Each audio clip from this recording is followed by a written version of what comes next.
ושג הייתה ממש ממש מהפנטת. שג ריגשה אותי וסחפה אותי והצחיקה אותי. היא מעבירה אותה בדרך שאי אפשר להוריד את העיניים, ואי אפשר להפסיק להקשיב בתור מישהי עם קשב וריכוז.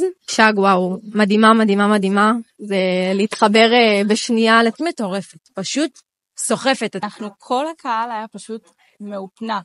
כאן בעצם הייתה פתיחה הערב הזה, למשהו גדול שאת הולכת להיות. זו פעם שלישית שלי בהרצאה הזו, שמילה אותי תקווה, מילה אותי גם בכלים.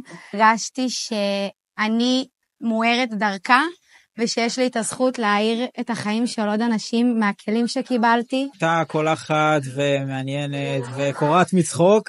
בתור מישהי שעברה חוויות אישיות, שזה נותן לגיטימציה, ולדעת שיש מישהו בעולם שעושה צעד כל כך גדול בשביל שעוד אנשים ידעו ויצליחו לעזור לאנשים. גם אם זה לא קרוב אליכם, וגם אם זה כן קרוב אליכם, זה פשוט עוד משהו לחיים.